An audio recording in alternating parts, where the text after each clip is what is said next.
Hello students, welcome to all on your beautiful class science education hub. और आज हम start करने वाले हैं 12th क्लास की फर्स्ट चैप्टर बायोलॉजी को। ठीक है, तो फर्स्ट चैप्टर बायोलॉजी में 12th क्लास की क्या है, sexual reproduction in flowering plant. तो हम आज उसको स्टार्ट करने वाले हैं। ठीक है, तो ऊपर देख रहे होगे heading sexual reproduction in flowering plant. देखो, जैसा कि हम लोग एक दो साल से ना ट्रेंड देख रहे हैं कि जो पेपर बन रहे हैं वो थोड़े से 12th के हार्ड बन रहे हैं, मतलब बोर्ड्स के मैं बात करूं मेनली। ठीक है, तो जो पेपर बन रहे हैं ना बच्चे, वो थोड़ा सा हार्ड बन रहे हैं, या तो कॉम्पिटिटिव एग्जामिनेशन में जो चीजें आ रही हैं ना वो थोड़ी सी हार्ड आ रही हैं। तो हो सकता है तुम्हें थोड़ी सी क्लास बोरिंग लगे, बट तुम इतना जान लो कि तुम्हें जो चीज बोरिंग लग रही है वही चीज आगे तुम्हारे एग्जामिनेशन में आने वाली। मैं डरा नहीं रहा हूँ, बट ऐसा रियल ट्रूथ है। ठीक है, तो जो मैं फर्स्ट पेज से पढ़ाऊंगा, ठीक है, तो मैं एक ही चीज पढ़ाऊंगा।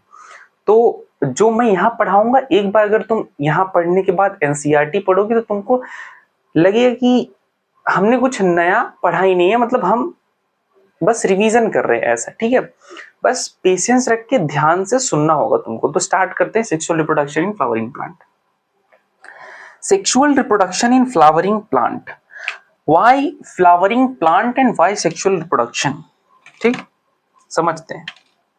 देखो, sexual reproduction in flowering plant, पहली बात तो मेरी ये बात ध्यान से अपने दिमाग में बिठा लो। जो फ्लावरिंग प्लांट होंगे ना, जिसके अंदर फ्लावर्स होंगे, ठीक है, वही सेक्सुअल रिप्रोडक्शन शो करेंगे। एक आध एक्सेप्शन है, वो अलग बात है, बट जो फ्लावरिंग प्लांट होंगे जिसमें फ्लावर्स तुम देख पाते हो ना, वही क्या करते हैं, सेक्सुअल रिप्रोडक्शन भी करते हैं।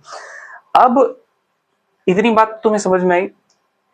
तुम sexual reproduction in flowering plant के पहले पेज पर आओ, और पहले पेज पे पहले ही क्वेश्चन मार्क करके एक चीज दिया हुआ है, are we not lucky that, लिखा है क्वेश्चन एक, are we not lucky that plant sexually reproduce, लिखा है, एक क्वेश्चन लिख दिया है एनसीईआरटी ने। Are we not lucky, are we not lucky lucky that plant reproduce, plant reproduce sexually, plant reproduce sexually, plant reproduce sexually, question है। ठीक, NCERT बोल रहा है क्या हम लोग लकी नहीं है कि प्लांट सेक्सुअली रिप्रोड्यूस करता है। इसका मतलब ये है कि क्या हम लकी नहीं है यार, हम बिल्कुल लकी हैं कि प्लांट सेक्सुअली रिप्रोड्यूस करता है। क्यों लकी हैं जानते हो? अगर तुम 11th पढ़े होगे बायोलॉजी ना, तो तुम उसमें ए सेक्सुअल रिप्रोडक्शन और सेक्सुअल रिप्रोडक्शन जरूर पढ़े होगे। ठीक है, तो तुम्हें समझ में बातें आ जाएंगी। देखो, सेक्सुअल रिप्रोडक्शन जरूरी इसलिए है बच्चा, क्योंकि वेरिएशन तभी ना आएंगे। तुम धरती पे इतने टाइप का, अर्थ पे इतने टाइप के तुम फ्लावर्स देखते हो, रोज देखते हो, मैरीगोल्ड के देखते हो, सनफ्लावर के देखते हो, अलग अलग तरह के फ्लावर्स देखते हो ना। तो अगर सेक्सुअल रिप्रोडक्शन ना हो, मान लो एक टाइम के लिए कि चलो ठीक है, जा रहा तो यार सेक्सुअल रिप्रोडक्शन को छोड़ देते, तो अगर सेक्सुअल रिप्रोडक्शन ना हो तो कौन सा रिप्रोडक्शन होगा? एसेक्सुअल रिप्रोडक्शन होगा। एसेक्सुअल रिप्रोडक्शन में वेरिएशन आ रही थी क्या? हम देख रहे थे एसेक्सुअल रिप्रोडक्शन में सीधा या तो क्लोन बन जा रहा था, एक ही टाइप के सब बन जा रहे थे, या तो उसी का स्पोर बन जा रहा था, तो सब कुछ एक ही टाइप का हो जा रहा था। तुम्हें अच्छा बताओ, अच्छा लगेगा कि एक ही टाइप की धरती पे मान लो व्हाइट कलर के फ्लावर है और व्हाइट कलर के फ्लावर ही रह गए? अच्छा लगेगा उनको? तुम्हें देखने में अच्छा लगेगा? नहीं लगेगा ना। और वेरिएशन नहीं आएंगे बच्चा। जैसे तुम समझो, ह्यूमंस के केस में तो तुम समझते ही होगे कि सेक्सुअल रिप्रोडक्शन होता है। तो सेक्सुअल रिप्रोडक्शन जो ह्यूमन के केस में होता है, वो क्या देता है? वेरिएशन देता है हमको। कैसे वेरिएशन देता है? तुम्हारे भाई बहन, ठीक है, तुम जेनेटिकली सेम हो, बट मॉर्फोलॉजिकली बाहर से देखने में सेम हो क्या? अगर तुम ऐसे बात करो तो नाक, कान, जीभ, हाथ, पैर सबके होता है, हर ह्यूमन बीइंग के अंदर होता है। क्या ह्यूमन बीइंग्स, किसको छोड़ के, जो ट्विंस होते हैं उनको छोड़ के, क्या हर इंसान एक जैसा दिखता है? कि तुम्हारे मम्मी पापा एक जैसे दिखते हैं? क्या तुम्हारे भाई बहन एक जैसे दिखते हैं? सब एक जैसे दिखते हैं? नहीं। सेक्सुअल रिप्रोडक्शन हो रहा है, सेक्सुअल रिप्रोडक्शन को क्या दे रहा है? वेरिएशन दे रहा है, सब अलग अलग दिख रहे हैं ना। ऐसे ही फ्लावर्स में सेक्सुअल रिप्रोडक्शन हो रहा है, हम लकी हैं। तो बोला है आर वी नॉट लकी, क्या हम लकी नहीं है? Are we not lucky that plants reproduce sexually? हम लकी हैं। तो इस सवाल का आंसर मिला। ठीक है, समझ में आया कि नहीं कि प्लांट को सेक्सुअली रिप्रोड्यूस क्यों करना चाहिए? ठीक है, अब दो तीन पॉइंट लिखो। First point, myriads of flower that we enjoy gazings. NCERT की सीधा लाइन लिखवा रहा हूं, myriads, MYRIDS, myriads of flower, myriads of flower, myriads of flower that we gazing, ठीक है। तुम बोलोगे सर ये कौन सी इंग्लिश लिख दी? दैट वी इंजॉय गेजिंग, ठीक है। ये एनसीईआरटी की इंग्लिश है बेटा, ठीक है, ये मेरी इंग्लिश नहीं है, ठीक, ये एनसीईआरटी की इंग्लिश है। माइरिड्स मतलब होता है ढेर सारी, माइरिड्स मतलब ढेर सारी, बहुत से, ऑफ फ्लावर। तुम अर्थ पे ढेर सारे फ्लावर देखते हो ना, तो ढेर सारे फ्लावर दैट वी इंजॉय, जिसको हम क्या करते हैं? इंजॉय। गेजिंग का मतलब क्या होता है जानते हो? एनसीईआरटी चाहता तो लुक भी लिख सकता था, सी भी लिख सकता था, पर उसने क्या लिखा? गेजिंग मतलब होता है बच्चा कि एक टक देखना उसको। जैसे कुछ चीज अच्छी लगती है, तुम उसको एक टक देखते रहते हो ना, घूरते रहते हो ना, वैसे गेजिंग मतलब एक टक देखना। तो myriads of flower that we enjoy gazing, बहुत ढेर सारी फ्लावर्स हैं अर्थ पे जिसको हम देखना पसंद करते हैं, ठीक है। दूसरी बात क्या है? The scents and the perfumes that we swoon over. NCERT की लाइन है, द सेंट एंड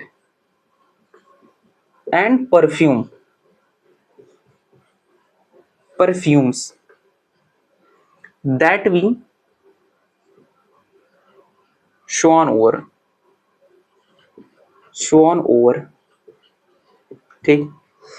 देखो, फ्लावर्स को देखना पसंद है। दूसरी चीज, दूसरी लाइन मैंने क्या लिख दी? द सेंट्स तो तुम समझते ही होगे, इत्र, इन हिंदी इत्र, ठीक है। परफ्यूम्स वही सेम, फ्रेग्रेंस, मतलब कुछ ऐसे फ्लावर्स होते हैं बच्चों जो क्या देते हैं हमको? सेंट्स देते हैं, परफ्यूम्स गुड फ्रेग्रेंस देते हैं ना, अच्छा मतलब सुगंध देते हैं, अच्छा सुगंध देते हैं ना।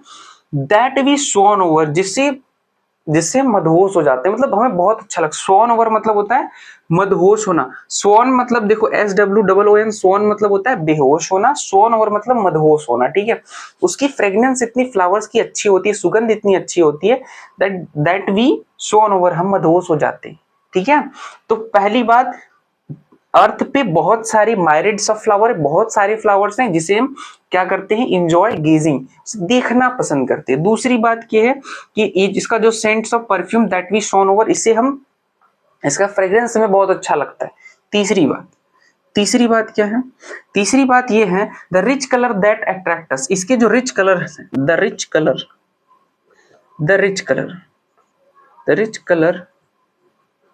That attract us. तुम अलग अलग कलर के जो है फ्लावर्स देखते हो, जैसे रोज है, उसका फ्लावर देखो कितना अच्छा लगता है ना। सनफ्लावर देख लो, येलो कलर का फ्लावर। तो अलग, पता है, जब तुम अलग अलग तरह के फ्लावर्स देखते हो तो तुम अट्रैक्ट होते हो कि यार देखो ये इस तरह का फ्लावर है, इस तरह का फ्लावर है ना। तो इसके जो कलर्स होते हैं जो हमें अट्रैक्ट करते हैं। अब ये जो तीनों पॉइंट है ना बच्चे, अब ये जो तीनों पॉइंट हैं are the aid of, aid of sexual reproduction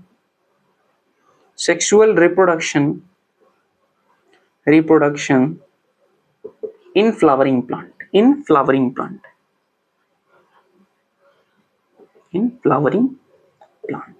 समझो, बात समझने की कोशिश करो। ये आर द एड्स, ये तीनों क्या है? एड्स मतलब वो एक्वायर्ड इम्यूनोडिफिशियंसी सिंड्रोम नहीं, वो बीमारी है। एड मतलब होता है हेल्पर, सहायक। एड मतलब जो हेल्प करता है, मतलब सहायक होता है। तो ये तीनों पॉइंट्स जो है ना हेल्प करती हैं sexual reproduction in flowering plant में। फ्लावरिंग प्लांट में सेक्सुअल रिप्रोडक्शन होने के लिए अगर मान लो फ्लावर जो है ढेर, मतलब myriads of flower that enjoy gazing ना, जो फ्लावर है वो अगर ह्यूज अमाउंट में ना हो तो जो पॉलिनेटर आती है, मधुमक्खी आती है, वो क्या करेगी, वो क्या मतलब जो, ऐसे समझो अगर ढेर सारे नहीं होंगे, मतलब एक ही टाइप का होगा ना, तो मधुमक्खी एक ही टाइप से जो है नेक्टर लेके आएगी एक ही के लिए नेक्टर। अभी बस ऐसा समझ लो कि जो पॉलिनेटर को अट्रैक्ट करने के लिए, ठीक है, ऐसा करते हैं लोग। और scents and perfumes that we shown over, इसके सेंट्स और परफ्यूम क्या करते हैं, हमें तो अट्रैक्ट करते ही हैं, पॉलिनेटर को भी अट्रैक्ट करते हैं, किसके लिए, सेक्सुअल रिप्रोडक्शन के लिए। इसके जो कलर है, जो कोरोला होता है, कोरोला मतलब जो इसकी पंखुड़ियां तुम देखते हो यार, वो कोरोला होता है, ठीक है। जो कोरोला होता है इसका, वो रिच इन कलर होता है, तो वो भी क्या करता है, पॉलिनेटर को अट्रैक्ट करता है कि आओ जी सेक्सुअल रिप्रोडक्शन, मतलब तुम पॉलन लेके आओ, पॉलन ग्रेन लेके आओ, डस्ट करो इस पे, तो हम क्या करेंगे, सेक्सुअल रिप्रोडक्शन करेंगे और हम अपना नंबर बढ़ाएंगे। तो ये तीनों चीजें ना हेल्प करती हैं किसमें, फ्लावरिंग प्लांट में सेक्सुअल रिप्रोडक्शन को, ठीक है। आई होप ये तीनों लाइन और ये क्वेश्चन समझ में आ गया होगा, ठीक है। ना समझ में आया तो ऐसे वीडियो को फिर से पीछे करो और एक बार देख लो, ठीक है। तो इसको नोट कर लो, पॉज करके नोट कर लो, फिर आगे बढ़ते। फिर एनसीईआरटी में पता है एक लाइन लिखता है, एनसीईआरटी क्या लाइन लिखता है समझते हैं।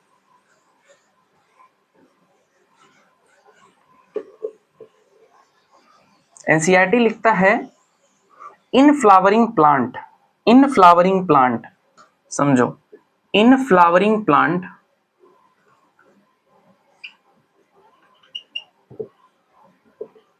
इन फ्लावरिंग प्लांट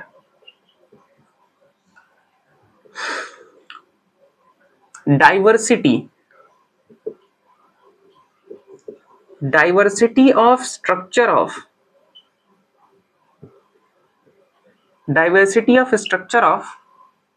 inflorescence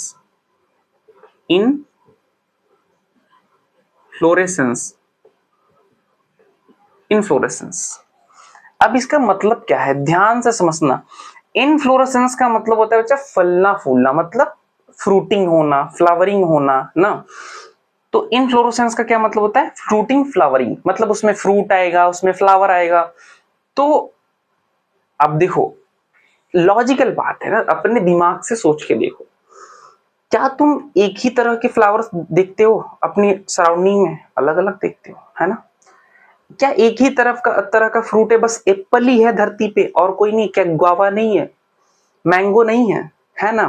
तो अलग अलग तरह के फ्रूट हैं, अलग अलग तरह के फ्लावर्स हैं, किस मतलब क्यों है, किस वजह से है, ये रहा वजह तुम्हारा इनफ्लोरोसेंस।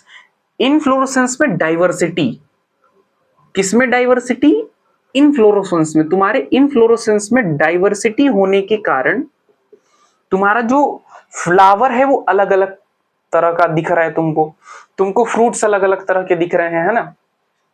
तो डाइवर्सिटी ऑफ स्ट्रक्चर ऑफ क्या, inflorescence.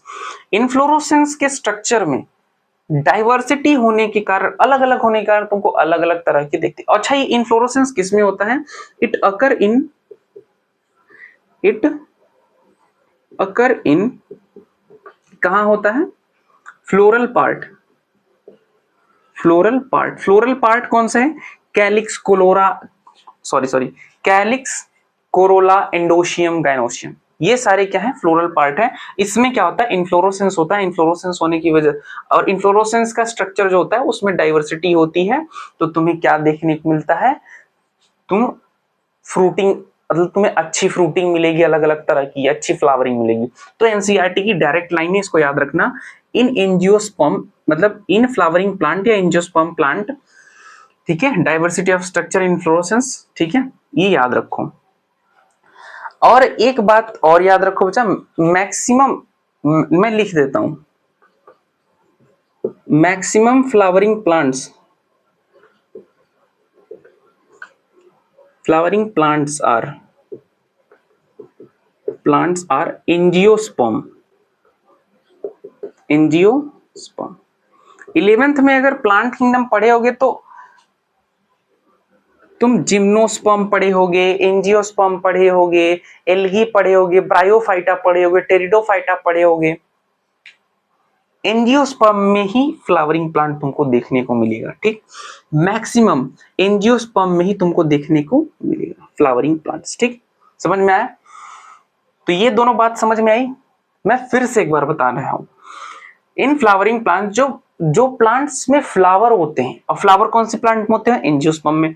Diversity of structure of inflorescence, inflorescence के स्ट्रक्चर में डाइवर्सिटी है, तभी तुमको अलग अलग तरह की जो है फ्लावर फ्रूट मिल रहे हैं। It occur in floral part. अच्छा, ये इन्फ्लोरेसेंस कहां होगा? फ्लोरल पार्ट्स में होगा। इन बातों को याद रखो, ठीक।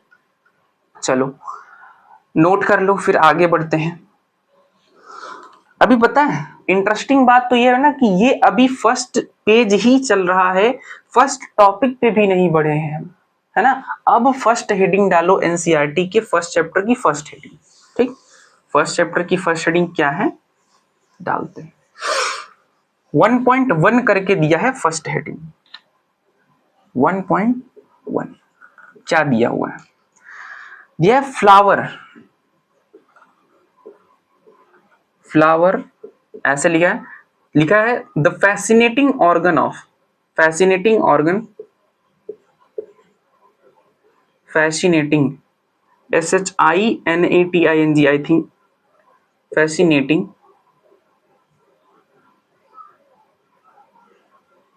Fascinating organ of angiosperm. देखो आ गया ना, एंजियोस्पर्म आ गया ना, एंजियो, ठीक। Flower the fascinating organ of angiosperm. अब पहले इस हेडिंग को समझ लेते हैं क्या होता है। देखो अच्छा एक बात बताओ, ठीक है, तुम कहीं जाते हो घूमने के लिए, मान लो तुम यार छुट्टियां पड़ी, तुम मामा के यहाँ जा रहे हो। जो कॉलेज के स्टूडेंट है वो रिलेट कर पाएंगे, यार तुम किसी पार्टी में जा रहे हो, न्यू ईयर की पार्टी में जा रहे हो, तो क्या करते हो ना तुम अपने मतलब अच्छे फैशन में जाते हो, ठीक है, अच्छे कपड़े पहन के जाते हो ताकि तुमको लोगों का ध्यान तुम्हारे ऊपर। अब देखो इसमें कुछ लोग बोलेंगे सर मैं तो ये नहीं चाहता कि लोगों का ध्यान मेरे ऊपर आए, बट ऐसा है बेटा, अंदर से सब चाहते हैं कि यार थोड़ा इंसान हमारे ऊपर भी ध्यान दे, ठीक। तो सब जो है फैसिनेटिंग बन के जाते हैं, फैशन करके जाते, थोड़ा अच्छे कपड़े डाल के जाते, ठीक है। तो ऐसे ही फ्लावर भी एंजियोस्पर्म्स में क्या होता है, जो उसके फ्लावर होते हैं वही उसके फैसिनेटिंग ऑर्गन होते हैं ना। वो फैसिनेटिंग ऑर्गन क्या करते हैं? अट्रैक्ट करते हैं पॉलिनेटर को। समझ में आया? तो एंजियोस्पर्म में जो फैसिनेटिंग ऑर्गन है वो फ्लावर होती हैं। अब समझ में आया बात? ठीक है। अब इसमें कुछ 3-4 पॉइंट्स में लिखाऊंगा, एक एक पॉइंट को समझाता चला जाऊंगा। पहला पॉइंट लिखता है इसमें, क्या लिखता है? The human beings had intimate relationship with flower since time immemorial. मैंने क्या बोला, आप लिखते हैं ह्यूमन बींग्स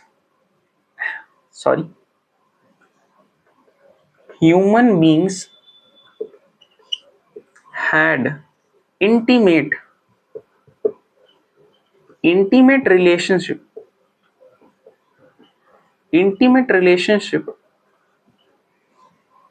with flower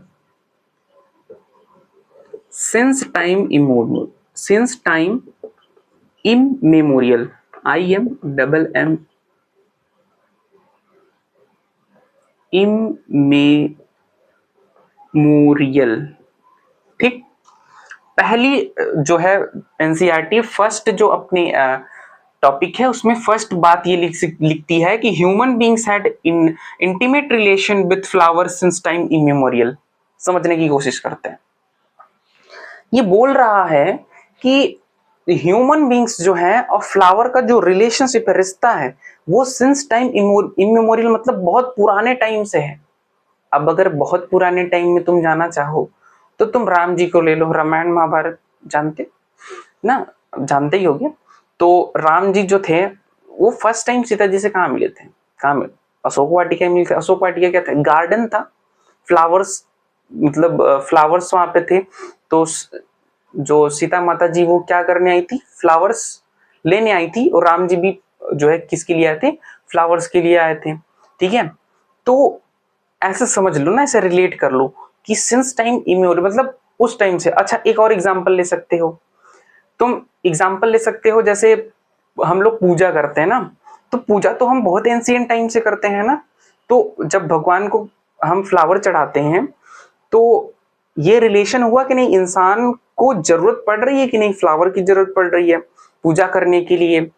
ठीक है, अगर तुम्हें अगर तुम आज का टाइम मानो, आज के टाइम के हिसाब से देखें, तो तुम्हें किसी को प्रपोजल के लिए देना होता है, ठीक है, फ्लावर ही देते हो। ठीक है, तो ह्यूमन बींग्स का एक इंटीमेट रिलेशनशिप है since time immemorial.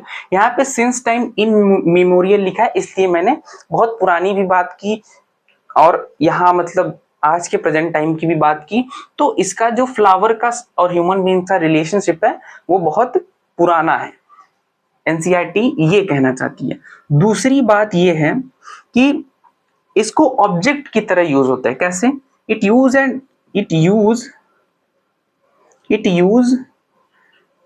As object, ये ऑब्जेक्ट की तरह यूज होता है। कैसे? एस्थेटिक, पहला एस्थेटिक वैल्यूज में, एस्थेटिक में मीनिंग सही लिख रहा हूं ना, AES, रुको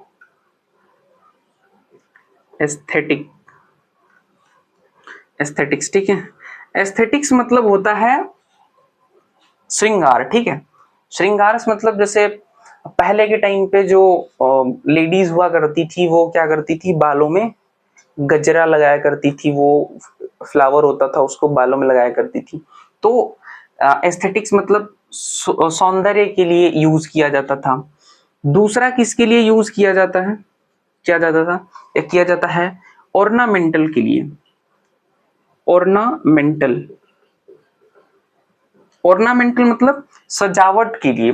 देखो कभी आज भी क्या होता है, कभी जब मंदिर में कुछ होता है, प्राण प्रतिष्ठा होती है या घर में कोई फंक्शन होता है या कुछ ऐसी चीजें होती हैं, तो क्या करते हैं, सजावट के लिए फ्लावर्स का यूज करते हैं। तो ऑर्नामेंटल वैल्यूज में भी होता है। Cultural values. फोर्थ तुम क्या, religious value.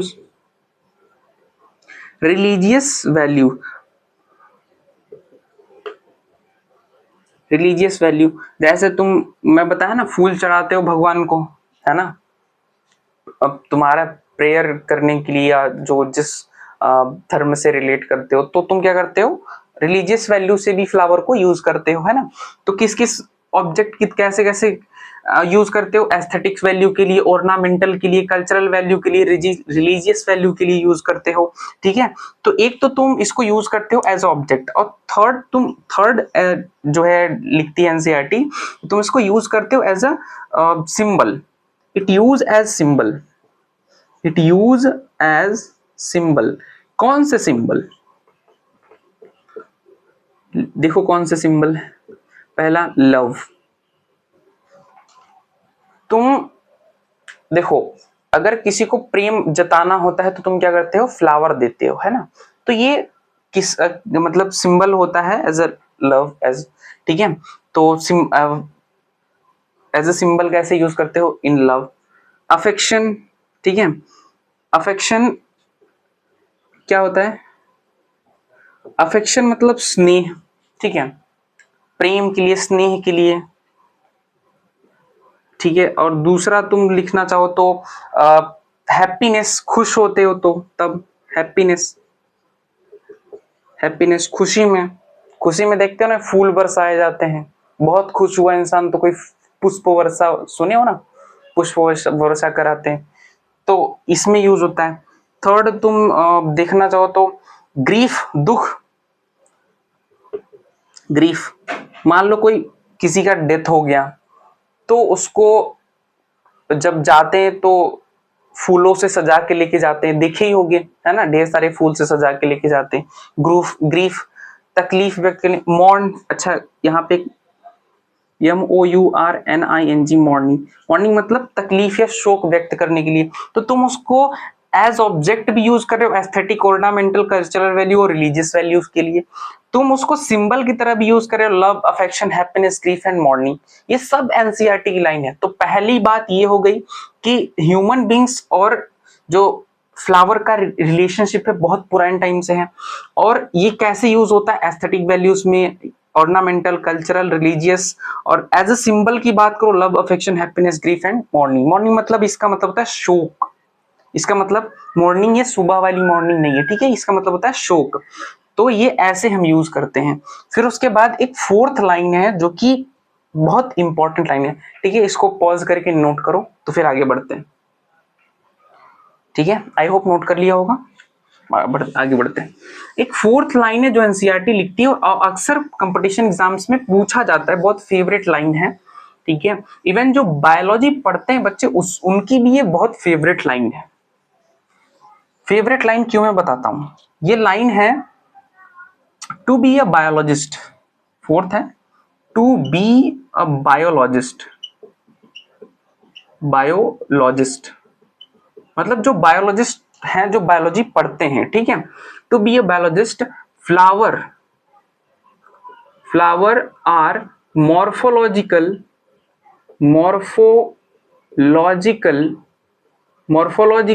And anatomical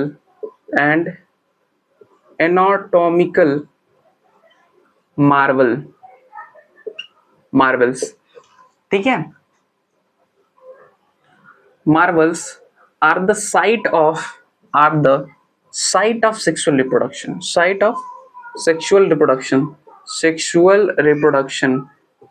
are the site of sexual reproduction। तो टू बी अ बायोलॉजिस्ट, एक बायोलॉजिस्ट होने के नाते, flowers are morphological and anatomical marvels are the site of sexual reproduction. मतलब जो फ्लावर है ना वो मॉर्फोलॉजिकल, मॉर्फोलॉजी मतलब बाहर से जो उसकी अपीयरेंस है, जो इंटरनल एनाटॉमी मतलब उसको काट के जब देख रहे हैं उसके अंदर, तो क्या है, एक मार्वल है। मार्वल का मतलब होता है एक, अगर हिंदी में समझना चाहो, आश्चर्य, ठीक है, एक वंडर है। ठीक, तो फ्लावर्स जो है वो मॉर्फोलॉजिकल एंड एनाटॉमिकल वंडर है, मार्वल्स हैं। और ये क्या है, are the site of sexual reproduction. ये किसके साइट है, सेक्सुअल रिप्रोडक्शन के साइट भी है। यहीं पे सेक्सुअल फ्लावरिंग प्लांट्स में ही सेक्सुअल रिप्रोडक्शन होती है। ठीक है, तो ये पहली टॉपिक मतलब खत्म होती है जो हमने हेडिंग डाली थी, flowers a fascinating organ of angiosperm. तो ये चार बातें थी और चारों बातें हमने डिस्कस कर ली है। फर्स्ट पेज जो है वो कंप्लीट, आगे इसके नेक्स्ट क्लास में देखेंगे। आई होप आपको सारी बातें मेरी समझ में आई होंगी। जो बातें नहीं समझ में आई आप कमेंट में लिख के मुझे बता सकते हो, ठीक है, कि ये गलत है या ये सही है। ठीक है, मैं उसको आपको बाद में बता दूंगा नेक्स्ट क्लास में। ठीक है, आई होप आपको क्लास अच्छी लगी होगी, और कोई प्रॉब्लम होता है तो कमेंट्स में बता सकते हो। ठीक है, मिलते हैं नेक्स्ट क्लास में। ठीक है।